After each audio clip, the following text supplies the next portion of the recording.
നമസ്കാരം. മാത്യു സാമുവൽ എന്ന് പറയുന്ന ഒരു ജേർണലിസ്റ്റുണ്ട്, മലയാളി. ഇപ്പോൾ അദ്ദേഹത്തിൻ്റെ ചാനലിൻ്റെ പേര് മാത്യു സാമുവൽ ഒഫീഷ്യൽ എന്നാണ്. ഏതാണ്ട് 3 ലക്ഷത്തോളം അടുത്ത് സബ്സ്ക്രൈബേഴ്സ് ഉണ്ട്. അദ്ദേഹം നേരത്തെ തെഹൽക്ക എന്ന് പറയുന്ന ഡൽഹി ബേസ്ഡ് ആയിട്ടുണ്ടായിരുന്ന ഒരു ചാനലുമായി ബന്ധപ്പെടുകയും സ്റ്റിംഗ് ഓപ്പറേഷനിലൂടെ ഒരുപാട് വാർത്തകൾ സൃഷ്ടിക്കുകയും ചെയ്ത മാത്യു സാമുവൽ എന്ന പേരെടുത്ത മാധ്യമപ്രവർത്തകനായിരുന്നു. എന്നാൽ ഇന്ന് അദ്ദേഹം യൂട്യൂബറാണ്. ഞാനത് പറയാനൊരു കാരണമുണ്ട്. അദ്ദേഹം കേരളത്തിൽ വന്ന് നാരദ എന്ന് പറയുന്ന ഒരു യൂട്യൂബ് ചാനൽ ഉണ്ടാക്കി. ആലുവയിലായിരുന്നു താമസമെന്ന് പറയുന്നു. അതിനുശേഷം ഇപ്പോൾ ഡൽഹിയിലേക്ക് കളം മാറ്റിയിരിക്കുകയാണ്. ഇപ്പോൾ ഒരു BJP അനുകൂല വീഡിയോകളാണ് ചെയ്തുകൊണ്ടിരിക്കുന്നത്. അത് കേന്ദ്രം ഭരിക്കുന്ന പാർട്ടിയെ സപ്പോർട്ട് ചെയ്യുന്നതിൽ തെറ്റൊന്നുമില്ല. എന്നാൽ അദ്ദേഹം മറുനാടൻ ഷായസ്കറിയയ്ക്കെതിരെ പല വീഡിയോകളും ചെയ്തിട്ടുണ്ട്. മറുനാടൻ ഷായസ്കറിയ all India nurses United forum എന്നോ മറ്റോ പറയുന്ന ഒരു സംഘടനയുടെ നേതാവായ ജാസ്മിൻ ഷായെ സപ്പോർട്ട് ചെയ്തുകൊണ്ട് ഷാജൻ ഒരുപാട് വീഡിയോ ചെയ്തിട്ടുണ്ട്. എന്നാൽ ജാസ്മിൻ ഷാ ശരിക്കും ഒരു മുസ്ലിം വാദിയാണെന്നും ഇവിടുത്തെ ക്രിസ്ത്യാനികളുടെയും ഹിന്ദുക്കളുടെയും ഹോസ്പിറ്റലുകൾ നശിപ്പിക്കാൻ നടക്കുന്ന ഒരു തീവ്രവാദിയാണെന്നും ഒക്കെ മാത്യു സാമുവൽ പലവട്ടം പറഞ്ഞു. അതുകൊണ്ട് തന്നെ മറുനാടൻ ഷാജൻ മാത്യു സാമുവലിൻ്റെ പേര് പറയാതെ ചില വീഡിയോകൾ ചെയ്തിരുന്നു. ഇപ്പോൾ കേന്ദ്രത്തെ സപ്പോർട്ട് ചെയ്യുന്ന ഒരു മാധ്യമപ്രവർത്തകൻ എന്ന് പറയുന്ന ആൾ ചെയ്ത വീഡിയോയൊക്കെ പരാമർശിച്ചുകൊണ്ട് അത് മാത്യു സാമുവലാണ് എന്ന് കേൾക്കുന്നവർക്കറിയാം. പക്ഷേ പേര് പരാമർശിക്കാതെയാണ് മറുനാടൻ ഷാജൻ വീഡിയോ ചെയ്തത്. എന്നാൽ ഇപ്പോൾ മറുനാടൻ ഷാജൻ്റെ അറസ്റ്റിന് ശേഷം ആ രാത്രിയിൽ തന്നെ മാത്യു സാമുവൽ ഒരു വീഡിയോ ചെയ്തു. ഷാജൻ സ്കറിയ എന്ന് പറഞ്ഞ മലയാളം യൂട്യൂബർ പോപ്പുലറാണ്. അദ്ദേഹത്തെ കേരള പോലീസ് അറസ്റ്റ് ചെയ്ത് സൈബർ വിഭാഗമാണ് അദ്ദേഹത്തെ അറസ്റ്റ് ചെയ്യുന്നത്.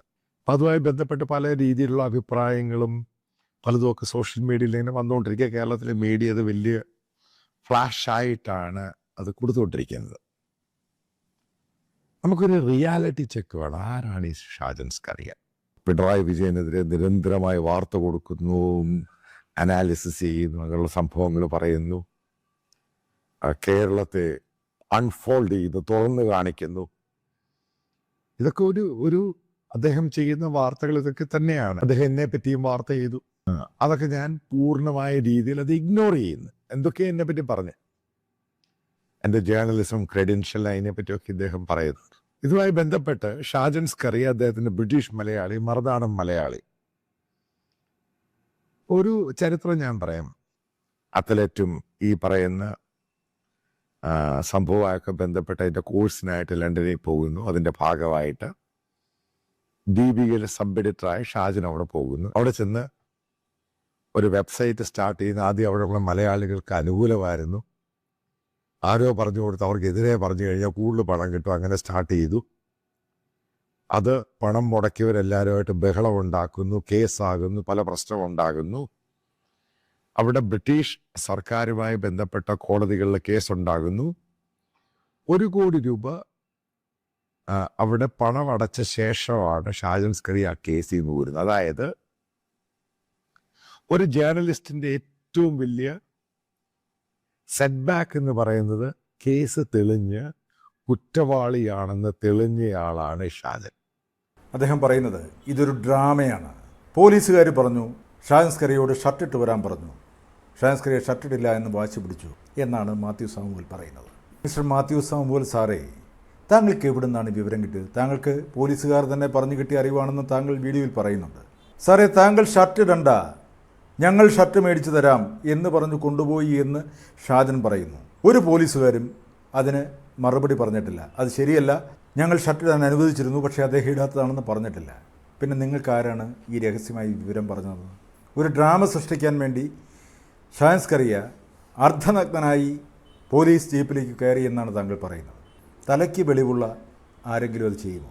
ഈ വീഡിയോ കണ്ടപ്പോൾ എന്നോട് എൻ്റെ ഒരു സുഹൃത്ത് പറഞ്ഞത് താങ്കൾ ഒരല്പം എക്സെൻട്രിക്കാണ്. പക്ഷേ ഞാൻ പറഞ്ഞു എനിക്കങ്ങനെ തോന്നുന്നില്ല. അല്ല, എറണാകുളത്തുള്ള പലരും അങ്ങനെ പറഞ്ഞിട്ടുണ്ടെന്നാണ് പറഞ്ഞത്. എന്തായാലും ഷാജൻ സ്കറിയയ്ക്ക് അങ്ങനെ ഒരു എക്സെൻട്രിസിറ്റി ഉള്ളതായി എനിക്ക് തോന്നിയിട്ടില്ല. ഇനി താങ്കൾ പറയുന്നു ഷാജൻ സ്കറിയ ഒരുപാട് പേരോട് പണം ചോദിച്ചിട്ടുണ്ട്, ഞാൻ കോടതിയിൽ വന്ന് ഇതെല്ലാം തെളിയിക്കാം. സാറേ, ഇനി ഷാജൻ സ്കറിയ നിങ്ങളുടെ പേരിൽ ഡിഫമേഷൻ കേസ് കൊടുക്കുമ്പോൾ നിങ്ങൾ ആ തെളിവുമായിട്ട് വരാമെന്നല്ലേ പറയുന്നത്? ഷാജൻ സ്കറിയ ഡിഫമേഷൻ കേസ് കൊടുത്തില്ലെങ്കിലോ താങ്കളുടെ ഉള്ളിൽ തന്നെ ആ തെളിവുകൾ ഇരിക്കില്ലേ? മാത്യു സാമുവൽ സാറേ, മാധ്യമപ്രവർത്തക, യൂട്യൂബർ, താങ്കളോട് എനിക്ക് പറയാനുള്ളത് ജനങ്ങളെ സംശയത്തിൻ്റെ മുൾമുനയിൽ നിർത്തി ഇങ്ങനെ വീഡിയോ ചെയ്യരുത്. താങ്കൾക്ക് താങ്കളുടെ വീഡിയോയിലൂടെ അയാൾക്കെതിരെയുള്ള തെളിവുകൾ പുറത്തു കൊണ്ടുവരാമല്ലോ. ഷാൻസ്കറിയ നിരന്തരമായി വീഡിയോ ചെയ്യുമ്പോൾ പറയുന്നു, ഞാൻ ആരോടെങ്കിലും 1 രൂപയെങ്കിലും മേടിച്ചിട്ടുണ്ടെങ്കിൽ, ആരോടെങ്കിലും പണം ചോദിച്ചിട്ടുണ്ടെങ്കിൽ നിങ്ങൾ ആ തെളിവുകൾ കൊണ്ടുവരൂ. ഞാൻ എൻ്റെ മാധ്യമപ്രവർത്തനം നിർത്തി സ്വസ്ഥമായി കൃഷിപ്പണിയുമായി ജീവിച്ചുകൊള്ളാമെന്ന് പറയുന്നു. അങ്ങനെ പരസ്യമായി തൻ്റെ സ്വന്തം വീഡിയോയിലൂടെ അവകാശപ്പെടുന്ന ആൾക്കരികെ ആർക്കെങ്കിലും ഒരു തെളിവുമായി വരാൻ കഴിഞ്ഞിട്ടുണ്ടോ? ഇല്ലല്ലോ. പിന്നെ അവിടെയും എവിടെ ഇരുന്ന് പലരും പറയാറുണ്ട്, അയാൾ പണം മേടിക്കുന്നു, അയാൾ പണം മേടിക്കുന്ന തെളിവുകളുണ്ട്. നേരത്തെ ഒരു സിനിമാ പ്രവർത്തകൻ്റെ ഒരു യൂട്യൂബ് ചാനൽ ഇതേപോലെ തന്നെ ഷാൻസ്കറിയയുടെ ചില തെളിവുകൾ എൻ്റെ പക്കലുണ്ടെന്ന് പറഞ്ഞ് ചില വീഡിയോ ശകലങ്ങൾ പല ഭാഗങ്ങളിൽ നിന്ന് കട്ട് ചെയ്തെടുത്ത ചില വീഡിയോ ശകലങ്ങൾ അദ്ദേഹം ഇടുകയുണ്ടായി. അതായത് ഷാൻസ്കറിയ ആരോട് മാപ്പ് ചോദിക്കുന്നത്, തെറ്റ് ചെയ്താൽ മാപ്പ് ചോദിക്കുന്നത് അത് മോശമാണ്. അതൊരു അന്തസ്സുള്ളവർക്ക് പറ്റുന്ന കാര്യമാണ്. നല്ല മനസ്ഥൈര്യമുള്ളവർക്ക് ചെയ്യാൻ പറ്റുന്ന കാര്യമാണ് മാപ്പ് ചോദിക്കുക, തെറ്റ് ചെയ്തെങ്കിൽ മാപ്പ് ചോദിക്കുക എന്ന്. അത് പണം ചോദിച്ചതിൻ്റെ പേരിലല്ല മാപ്പ് ചോദിച്ചത്, അല്ലെങ്കിൽ പണം മേടിച്ചതിൻ്റെ പേരിലല്ല മാപ്പ് ചോദിച്ചത്.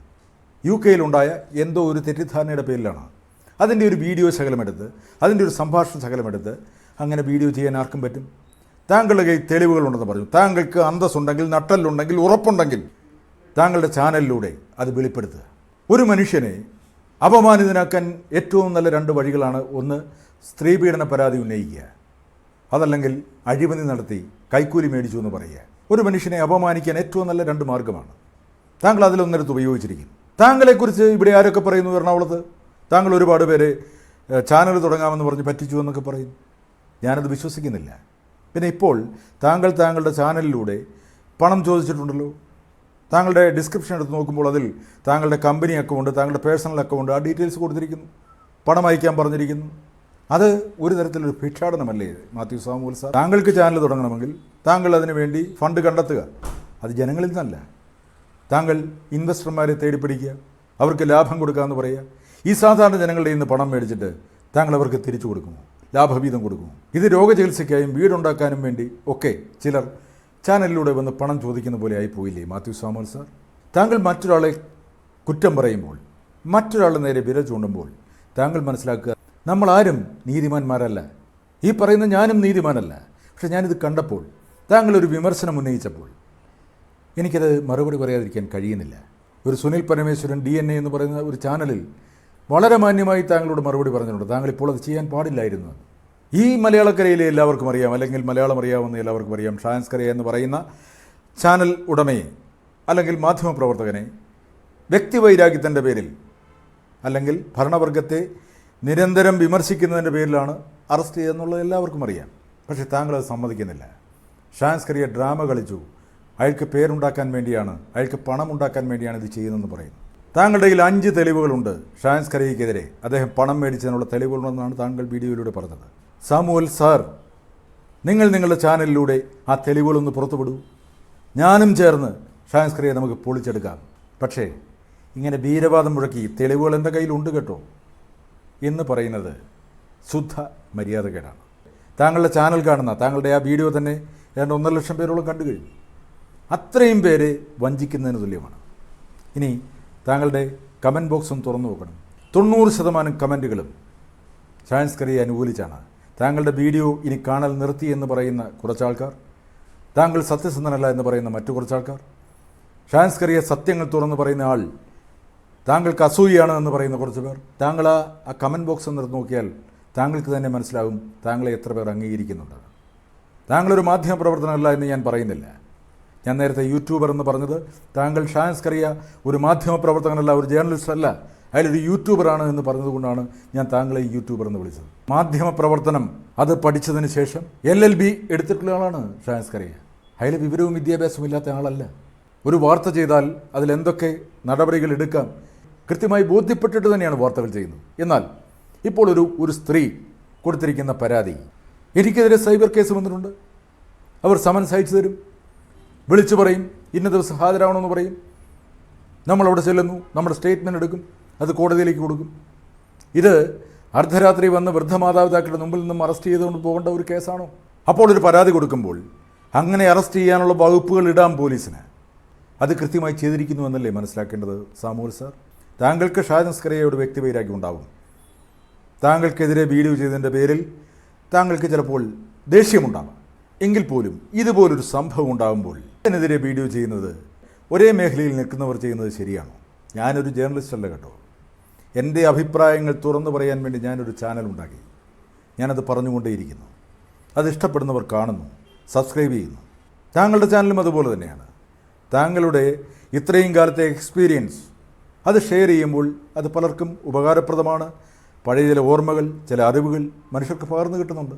അതിനൊന്നും ഞാൻ എതിര് പറയുന്നില്ല. പക്ഷേ ഇതുപോലെ വ്യക്തിവൈരാഗ്യം തീർക്കാൻ വേണ്ടിയുള്ള വീഡിയോകൾ ചെയ്യരുത്. അവസാനമായി ഞാൻ പറയുന്നു, മാത്യു സാമുവൽ സാർ, താങ്കളുടെ കയ്യിൽ തെളിവുകളുണ്ടെങ്കിൽ 5 തെളിവുകളുണ്ട്, ഞാനത് കോടതിയിൽ കാണിക്കുമെന്ന് പറഞ്ഞു. കോടതിയിൽ കാണിക്കാൻ അതിനുവേണ്ടി താങ്കൾക്കെതിരെ ഷാജൻ കേസ് കൊടുക്കണം. കേസ് കൊടുക്കുന്നില്ലെന്ന് തീരുമാനിച്ചാൽ ആ തെളിവുകൾ താങ്കളുടെ പക്കലിരുന്ന് നശിച്ചു പോവില്ലേ? അതുകൊണ്ട് നിങ്ങളുടെ ചാനലിലൂടെ ആ തെളിവുകൾ പുറത്തുവിടൂ. നിങ്ങളോടൊപ്പം ഞാനുണ്ടാവും. ഷാജനെ നമുക്കൊന്ന് പൊളിച്ചെടുക്കാം.